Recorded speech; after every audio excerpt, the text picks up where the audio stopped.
This is JP with Political Pop Culture, and these are some hot takes. So first up, this morning I'm looking at ESPN.com, and let me tell you, I have to tell you, I've got to be honest here. ESPN.com, not normally my thing, okay? I am the pop culture guy. I'm occasionally the political guy. Irvin the Millennial, definitely the sports guy in this team. But that said, I'm on ESPN this morning, and the reason I'm telling you this is because I came across a story that is as asinine as it is ridiculous, and I just wanted to share this with you. So, the United States women's national soccer team, you know, the same team that's been kneeling to protest systemic racism and police brutality in the United States, well, guess what? They all stood for the national anthem before their game against Brazil on Sunday. Yeah. Who knew? They stood. Yeah, here's the story.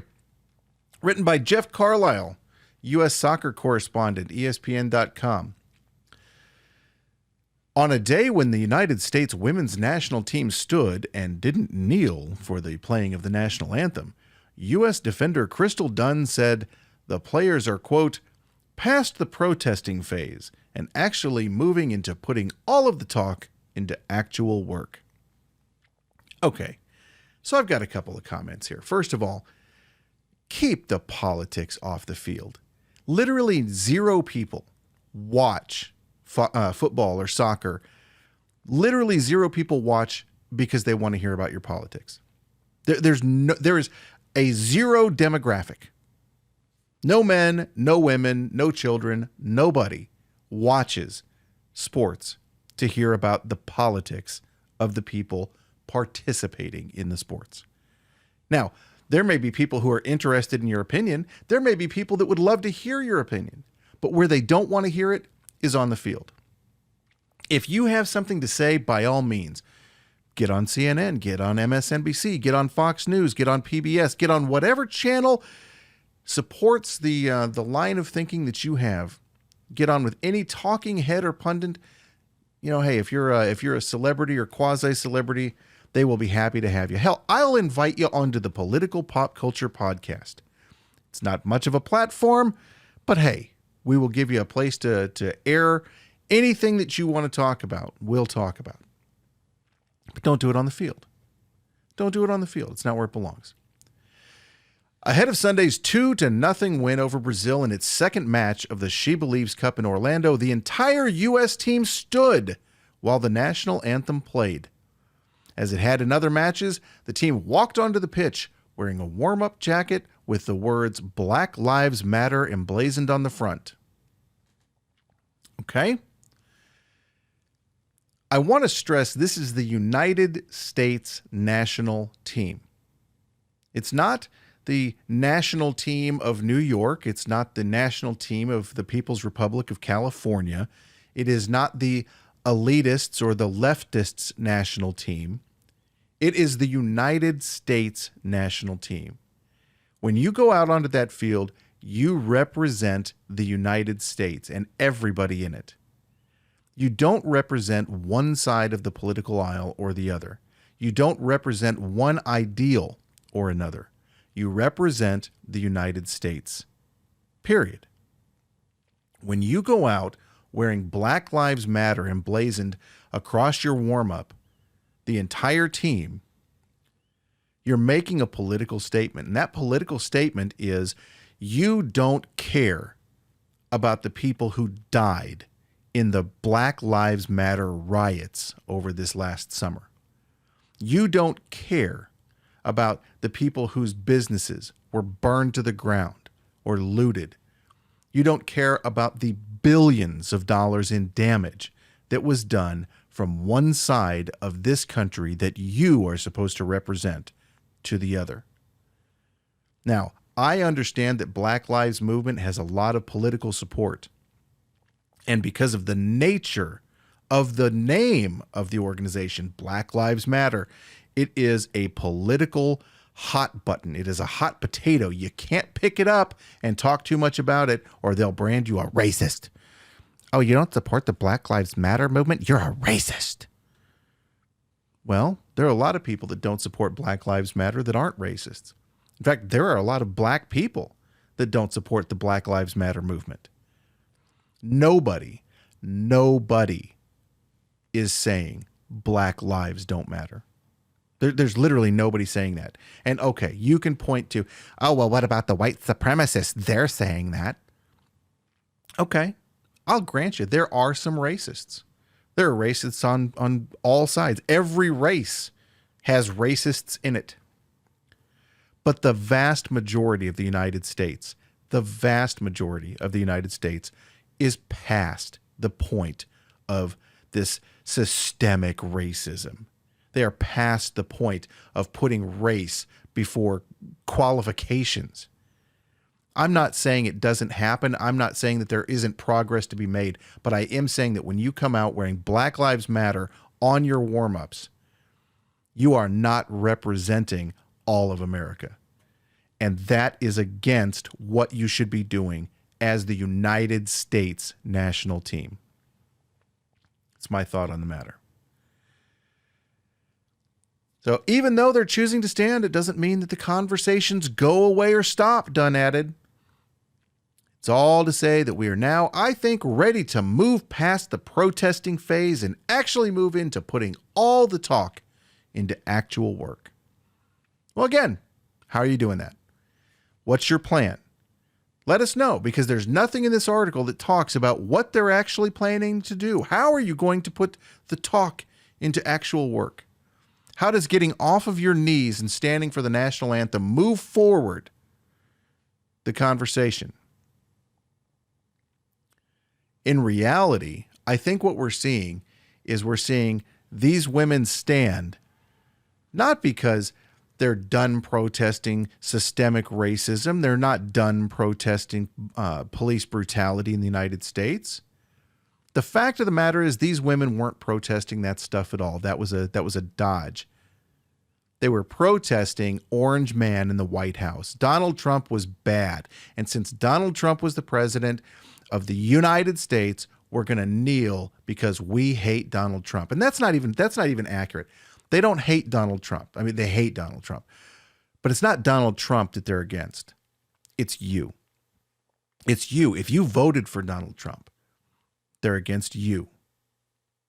And now Donald Trump isn't the president. So, hey, we can stop protesting. Okay, so take two. Hot take two. I think you're going to find this one interesting. Here we have Justice Thomas. The Supreme Court refusal to hear Pennsylvania election cases is, quote, inexplicable. This is by Katie Pavlich, townhall.com. The Supreme Court ruled 6-3 to reject the review of two 2020 Pennsylvania presidential election cases on Monday. But Justices Samuel Alito, Neil Gorsuch, and Clarence Thomas believe they should have been given hearings.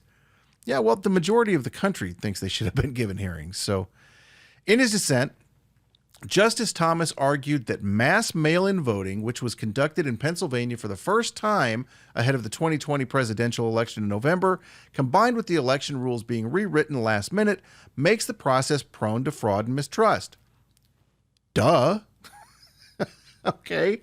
Look, I know that there are going to be people on the left who say, oh, well, he's saying, oh, you can't prove a negative. Okay. Maybe there isn't mass evidence to say that there was voter fraud, but there certainly is evidence to suggest that there was voter fraud. And more importantly, and he's going to cover it. You know, before I comment on it, I'm going to read you this next part. This is in Justice Thomas's dissent. The Constitution gives to each state legislature authority to determine the manner of federal elections, yet both before and after the 2020 election, non-legislative officials in various states took it upon themselves to set the rules instead. As a result, we received an unusually high number of petitions and emergency applications contesting those changes. The petitions here present a clear example. The Pennsylvania legislature established an unambiguous deadline for receiving mail-in ballots, 8 p.m. on Election Day. Dissatisfied, the Pennsylvania Supreme Court extended that deadline by 3 days. The court also ordered officials to count ballots received by the new deadline even if there was evidence, such as a postmark, that the ballots were mailed by Election Day. That decision to rewrite the rules seems to have affected too few ballots to change the outcome of any federal election, but that may not be the case in the future. These cases provide us with an ideal opportunity to address just what authority non-legislative officials have to set election rules, and to do so well before the next election cycle. The refusal to do so is inexplicable. Hallelujah! Hallelujah! That is absolutely the correct point of view. It does not matter, should not matter, what side of the political aisle you are on. You should be for fair elections. Period. I don't care if your guy loses. You should want the truth. Period. If you would rather win by cheating, you're un-American. I mean, there's no nice way to say it. You're un-American. If you would rather your guy win at any cost, then you shouldn't be voting in the first place. You shouldn't be voting in the first place, because your opinion, I'm not going to say your opinion doesn't matter, but your opinion isn't all that. What the Pennsylvania Supreme Court did was wrong, period. They violated election law. By extending that deadline, they violated election law, because that change legally should have been made by the legislature. It was not. And the Supreme Court of Pennsylvania should know the law well enough to know that what they did was wrong. So should this be looked into? Absolutely, it should be looked into. Absolutely, it should be looked into. And if you're not mad about the way that the mail-in ballots countrywide were handled in the 2020 election, well, you're either a far-left ideologue or you're not paying attention. It's one of the two. Because we have seen evidence of fraud from one side of this country to the other. Now, do I think that means that Biden stole the election? I'm not saying that. I'm not saying that at all. But when you have people in California getting multiple mail-in ballots, you can't say that isn't a system that is just begging for fraud to be committed. Was fraud committed? Hey, maybe. We like I said, we've seen evidence of it. We haven't seen any evidence presented in court because, again, you have, just like the Supreme Court did today, you have courts denying to hear the evidence. Well, okay, we'll keep it silent, I guess. But just because the Supreme Court is elected to not hear these cases doesn't mean that this controversy is going to go away. It just doesn't mean people are going to stop being angry about feeling like their voices weren't heard. The best thing the court could have done here, if they really believe, hey, there was no voter fraud, or there certainly wasn't enough voter fraud to affect the outcome of the election, then what the Supreme Court should have done was said, absolutely, we'll hear this case. We'll hear this case because in hearing this case, we will be able to restore faith in the system. If you can't restore faith in the system is going to break down. And I don't think anybody wants that. Okay, Antifa wants that, but who cares what those idiots think? No real American wants the system to break down.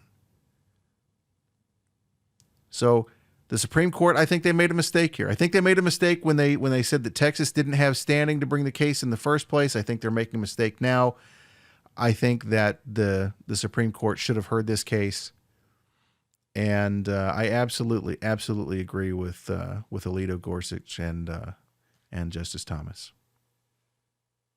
Those are my hot takes for today. If you have anything that you'd like to add, please feel free to leave a comment for us. Those comments, believe it or not, really do help, and they help in more ways than one. First of all, they let all of the different social media platforms know that you're engaged and that you're interested in what we have to say, which means they'll show our content to more people. The other thing is, heck, we can't get better unless you tell us what you like and what you don't. So if you love what we're doing, Thank you so much for listening, and we appreciate the comments.